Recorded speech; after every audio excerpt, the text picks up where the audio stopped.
अस्सलामुअलैकुम। आज एक नए चैप्टर का आगाज़ है जिसका नाम है मोशन एंड फोर्स। गुज़िश्ता चैप्टर के अंदर हमने काइनेमेटिक्स ऑफ लीनियर मोशन जिसका टाइटल था, उसके अंदर हमने मोशन को डिस्कस किया था जो विदाउट रेफरेंस ऑफ फोर्स था। उसमें हमने फोर्स को इंक्लूड नहीं किया था। तो अब जो चैप्टर स्टार्ट करने जा रहे हैं हम लोग, इसके अंदर फोर्स को भी इंक्लूड करेंगे और मैकेनिक्स की दूसरी ब्रांच को डिस्कस करेंगे, क्योंकि जब मोशन के साथ फोर्स को इंक्लूड कर दिया जाता है तो वो मैकेनिक्स की दूसरी ब्रांच डायनामिक्स बन जाती है। तो पिछले चैप्टर में हमने मोशन को डिस्कस किया था और काफ़ी सारे सवाल जो है हमारे दिमाग में रह गए थे कि कैसे कोई चीज़ रेस्ट से मोशन में चली जाती है, कैसे कोई चीज़ मोशन से रेस्ट में आ जाती है, कैसे कि चलती हुई गाड़ी जो है उसकी वेलोसिटी जो है वो इंक्रीज़ हो जाती है और डिक्रीज़ हो जाती है। मतलब 10 मीटर पर सेकंड से इंक्रीज़ होके कुछ सेकंड बाद या कुछ टाइम बाद 20 मीटर पर सेकंड होगी, कैसे इंक्रीज़ हो रही है, कैसे कोई चीज़ जो है वो एक्सेलरेट कर रही है। तो इन सब के पीछे जो है एक एजेंट है, एक ऐसी चीज़ है जिसे हम फोर्स कहते हैं। और चलिए इस चैप्टर का आगाज़ करते हैं और इसका पहला टॉपिक जो है वो है फोर्स। तो फोर्स की डेफिनेशन ये है कि force is an agent which produce distortion in a body to which it is applied. Distortion may be in order to move or tends to move, stops or tends to stop a body. जी, तो force एक ऐसा agent है जो जिस body पे लगाया जाए उसके अंदर डिस्टॉर्शन प्रोड्यूस कर देता है। डिस्टॉर्शन का अगर उर्दू के अंदर आप मतलब निकालें तो उर्दू के अंदर डिस्टॉर्शन का मतलब होता है कि शक्ल बिगाड़ना या तोड़ना मरोड़ना। फोर्स जिस बॉडी के ऊपर लगाई जाती है ये उसके अंदर डिस्टॉर्शन प्रोड्यूस कर देता है। डिस्टॉर्शन किस लिए प्रोड्यूस करता है? उस चीज़ को मूव करवाने के लिए जिस बॉडी के ऊपर हमने लगाई है फोर्स। तो फोर्स एक ऐसा एजेंट है जिस भी बॉडी के ऊपर अगर वो लगाया जाए तो ये उस बॉडी को या तो मूव करवाएगा अगर रेस्ट में उस बॉडी के ऊपर हम लोग फोर्स लगाएं तो ये उस बॉडी को रेस्ट से मोशन में ले जाएगा। और अगर वो बॉडी मूव कर रही है तो उसके ऊपर अगर हम लोग फोर्स लगाएं अपोजिट डायरेक्शन में, फॉर एग्जांपल एक गाड़ी यूँ मूव कर रही है और उसमें अपोजिट डायरेक्शन में हम लोग फोर्स लगाएं तो ये उस चलती हुई चीज़ को, उस मोशन के अंदर जो ऑब्जेक्ट है उसको स्टॉप कर देगा। तो सिंपली जो फोर्स है वो बॉडी की स्टेट्स को चेंज करती है, रेस्ट से मोशन में और मोशन से रेस्ट में। आसान वर्डिंग्स में पुश और pull on a body is also called force, कि या तो पुश करना है या पुल करना, ये भी फोर्स कहलाता है। और फोर्स का जो बेसिक काम है या फोर्स जो चीज़ करता है वो स्टेट चेंज कर देता है, या तो रेस्ट से मोशन में ले जाता है या मोशन से रेस्ट में ले आता है। अच्छा, अब दूसरा जो टॉपिक है, ये दूसरी जो चीज़ है जो न्यूटन का फर्स्ट लॉ पढ़ने से पहले हमें पढ़ना यहाँ पे या स्टडी करना जो है ज़रूरी है, वो इनर्शिया है। और न्यूटन के फर्स्ट लॉ को भी लॉ ऑफ इनर्शिया भी क्या कहा जाता है, क्योंकि वो इनर्शिया के ऊपर ही है। तो यहाँ पे पहले हम लोग इनर्शिया को डिस्कस कर लेते हैं ताकि न्यूटन के फर्स्ट लॉ में मसला ना हो। तो इनर्शिया की डेफिनेशन कुछ इस तरह से है कि it is the characteristic of a body which resist any change in the state.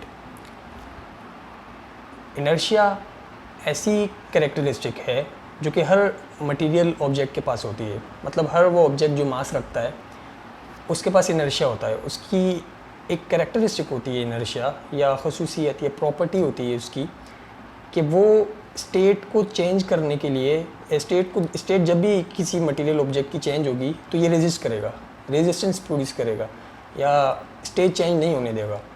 For example, अगर कोई चीज़ रेस्ट में है और अगर हम उसको मोशन में लेके जाना चाहें तो जो उस बॉडी के अंदर कैरेक्टरिस्टिक है इनर्शिया के नाम से, वो रेजिस्ट करेगी कि ये बॉडी जो है रेस्ट से मोशन में चली जाए।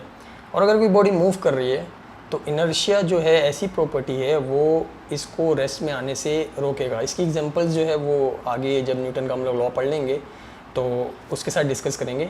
तो अभी चलते हैं न्यूटन के फर्स्ट लॉ के ऊपर, और फर्स्ट लॉ के बाद जो है इनर्शिया भी आपको ज़्यादा क्लियर हो जाएगा। और इसको बोलते ही दरअसल न्यूटन के फर्स्ट लॉ को लॉ ऑफ इनर्शिया ही बोलते हैं। और फिर इसकी एग्जांपल्स करेंगे कुछ। तो न्यूटन का फर्स्ट लॉ जो है उसकी स्टेटमेंट कुछ ऐसे है कि every body continues its state of rest or uniform motion in a straight line until or unless an external force is not being applied to change the state. तो ये Newton के फर्स्ट लॉ की statement है जो कि हमें ये बता रही है कि everybody, her body continuous it's state of rest और यूनिफॉर्म मोशन, कि हर बॉडी अपनी स्टेट चाहे वो रेस्ट हो या यूनिफॉर्म मोशन हो उसको कंटिन्यू करेगी, कंटिन्यू रखेगी एक स्ट्रेट लाइन के अंदर जिसके अंदर वो मूव कर रही है। कब तक? अनलेस, अनटिल और अनलेस, कब तक? जब तक कि कोई एक्सटर्नल फोर्स ना लगाई जाए उसकी स्टेट को चेंज करने के लिए। हर बॉडी अपनी स्टेट को बरकरार रखेगी चाहे वो रेस्ट में है या चाहे मोशन में है, जब तक उस पर कोई एक्सटर्नल फोर्स ना लगाई जाए उसको, उसकी स्टेट को चेंज करने के लिए। अब जैसे मैं यहाँ बैठा हूँ रेस्ट में, तो मुझे कोई तब तक नहीं हिला सकता यहाँ से या मूव नहीं करवा सकता जब तक कोई मेरे ऊपर फोर्स ना लगाए, जब तक कोई फोर्स लगा के मुझे मूव ना करवाए। एक गाड़ी तब तक ज़मीन पे खड़ी रहेगी, रोड पे खड़ी रहेगी जब तक कि कोई एक्सटर्नल फोर्स ना लगाई जाए उसको मूव करवाने के लिए। इसी तरह से अगर कोई चीज़ यूनिफॉर्म स्पीड के साथ, यूनिफॉर्म वेलोसिटी के साथ मूव कर रही है तो वो तब तक मूव करती रहेगी जब तक कि कोई एक्सटर्नल फोर्स ना लगाई जाए उसको रोकने के लिए। मतलब ये कि अगर ऐसी जगह पे किसी ऑब्जेक्ट को मूव करवाया जाए यूनिफॉर्म स्पीड के साथ जहाँ कोई भी एक्सटर्नल फोर्स ना हो, किसी भी किस्म की कोई एक्सटर्नल फोर्स या कोई भी फोर्स जो है उसको अफेक्ट ना करती हो, तो वो क़यामत तक मूव ही करती रहेगी जब तक कि कोई एक्सटर्नल फोर्स जो है उसको उसके ऊपर ना लगाई जाए उसको रोकने के लिए। अब यहाँ पे एक सवाल जहन में आया होगा कि यार हम तो अगर कोई चीज़ जैसे कोई बॉल है उसको फेंकते हैं और वो मूव करती है तो वो तो रुक जाती है कुछ देर ट्रैवल करने के बाद, या अगर कोई साइकिल है या गाड़ी जिसके ऊपर हम लोग मूव कर रहे हैं, हम गाड़ी बंद कर दें या साइकिल के पैडल को फोर्स लगाना छोड़ दें तो मूव करते जाएंगे तो हम तो रुक जाएंगे थोड़ी देर बाद आगे जाके। तो वो इसलिए, तो यहाँ पे तो अब आप ये बोलेंगे कि न्यूटन का लॉ फेल हो गया, लेकिन हम जिस अर्थ के ऊपर रह रहे हैं यहाँ पे काफ़ी सारी फोर्सेस जो हैं, एक्सटर्नल फोर्सेस जो कि हमें नज़र नहीं आती लेकिन वो एग्जिस्ट करती हैं। अब उनकी वजह जो है वो एक तो ग्रेविटेशनल फोर्स है, सबसे बड़ी बात, जो ज़मीन अपनी तरफ खींचती है। दूसरी चीज़ जो है वो, दूसरी जो एक्सटर्नल फोर्स है वहाँ पे वो फ्रिक्शन की फोर्स है जो कि रगड़ है, जो एक बॉडी की दूसरी बॉडी के ऊपर स्लाइड करने से प्रोड्यूस होती है। ये भी आगे जाके हमारा एक टॉपिक आएगा फोर्स ऑफ फ्रिक्शन का, जिसके अंदर हम लोग इसको मज़ीद डिस्कस करेंगे। इसके अलावा एयर फ्रिक्शन है और काफ़ी सारी मज़ीद और भी फोर्सेस हैं जो उस बॉडी को रोकने के लिए रोकने के काम में आती हैं, एक्सटर्नल फोर्स बन के उसको रोकने के काम आती हैं। लेकिन अगर ऐसी जगह पे हम लोग किसी ऑब्जेक्ट को ले जाएं, फॉर एग्जांपल स्पेस में ले जाएं जहाँ पे कोई किसी प्लैनेट की ग्रेविटेशनल फोर्स ना हो, ना कोई एयर फ्रिक्शन हो, ना कोई फ्रिक्शनल फोर्स हो, ना कोई भी एक्सटर्नल फोर्स ना हो, और उस बॉडी को मूव करवाएं तो वो मूव ही करती रहेगी और तब तक मूव करती रहेगी जब तक कोई एक्सटर्नल फोर्स उसको ना रोक दे।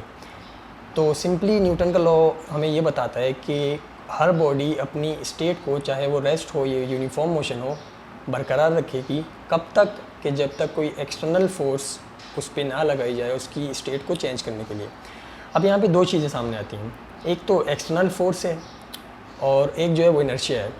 तो एक्सटर्नल फोर्स या फोर्स क्या चीज़ है ये हम पहले ही पढ़ चुके हैं। फोर्स ऐसा एजेंट है जो चीज़ों को रेस्ट से मोशन में ले आता है और मोशन से रेस्ट में ले आता है।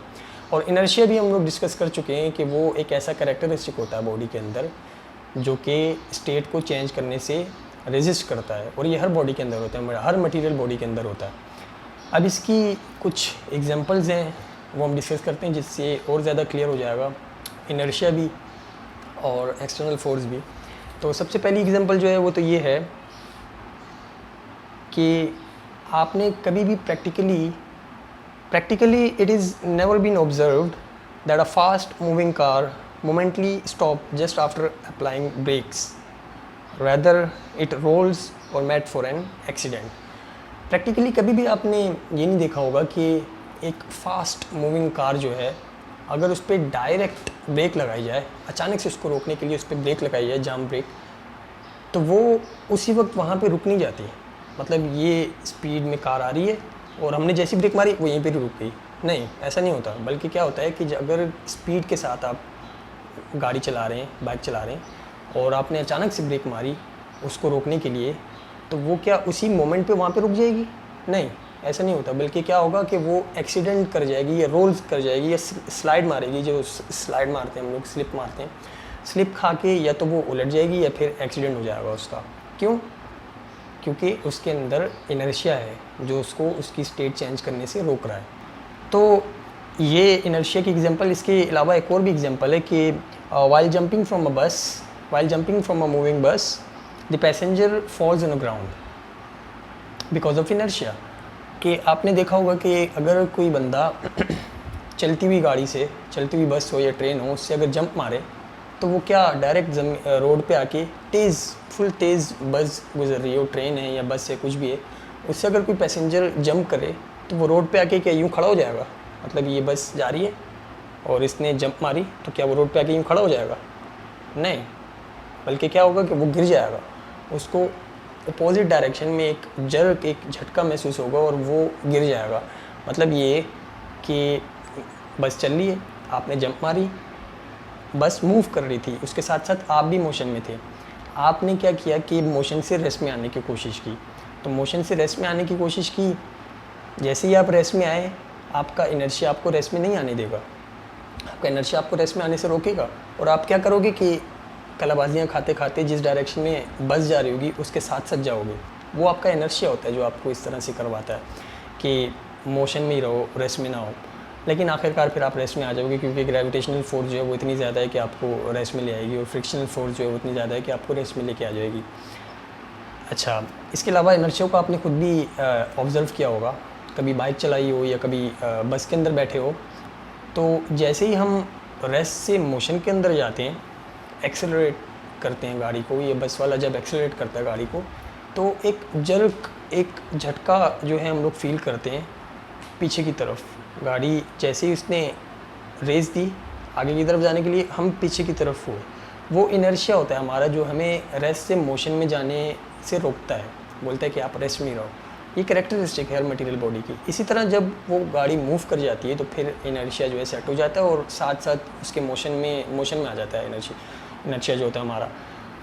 फिर जब चलती हुई गाड़ी जो है अचानक से ब्रेक लगती है तो हम आगे की तरफ आते हैं। आगे की तरफ एक झटका जो है वो हमें लगता है, एक जर्क जो है वो हम लोग फील करते हैं, तो वो भी इनर्शिया होता है। और वो भी यही चाह रहा होता है कि हम मूव ही करते रहें बजाय इसके कि हम उसमें आए, रेस्ट में आए। ये जो वन व्हीलिंग करते हैं बाइक के ऊपर, अचानक से रेस देते हैं और जो गाड़ी है वो उछल जाती है, तो वो भी इनर्शिया की वजह से होती है। क्योंकि वो जो इनर्शिया होता है वो नहीं चाहता कि अचानक से कोई जो है बंदा रेस्ट से मोशन में चला जाए, बल्कि क्या कि आहिस्ता हम लोग उसको लेके जाते हैं कि मतलब पहले थोड़ी सी स्पीड दी, इनर्शिया थोड़ा सा रेजिस्ट करेगा, फिर रुक जाएगा, फिर करते अचानक से तेज़ करेंगे। लेकिन अगर अचानक से हम लोग रेस्ट से मोशन में जाने की कोशिश करेंगे तो वो जो है इनर्शिया जो है आपको फील होगा और इनर्शिया रोकेगा आपको। तो ये जो था इनर्शिया था, एक्सटर्नल फोर्स थी। न्यूटन का फर्स्ट लॉ जो है ये लॉ ऑफ इनर्शिया भी कहलाता है। तो ये न्यूटन का फर्स्ट लॉ था। और आज के लिए इतना ही, मिलते हैं फिर अगली वीडियो में जिसके अंदर हम लोग सेकेंड लॉ और थर्ड लॉ जो है न्यूटन का वो डिस्कस करेंगे। तब तक के लिए अल्लाह हाफ़िज़।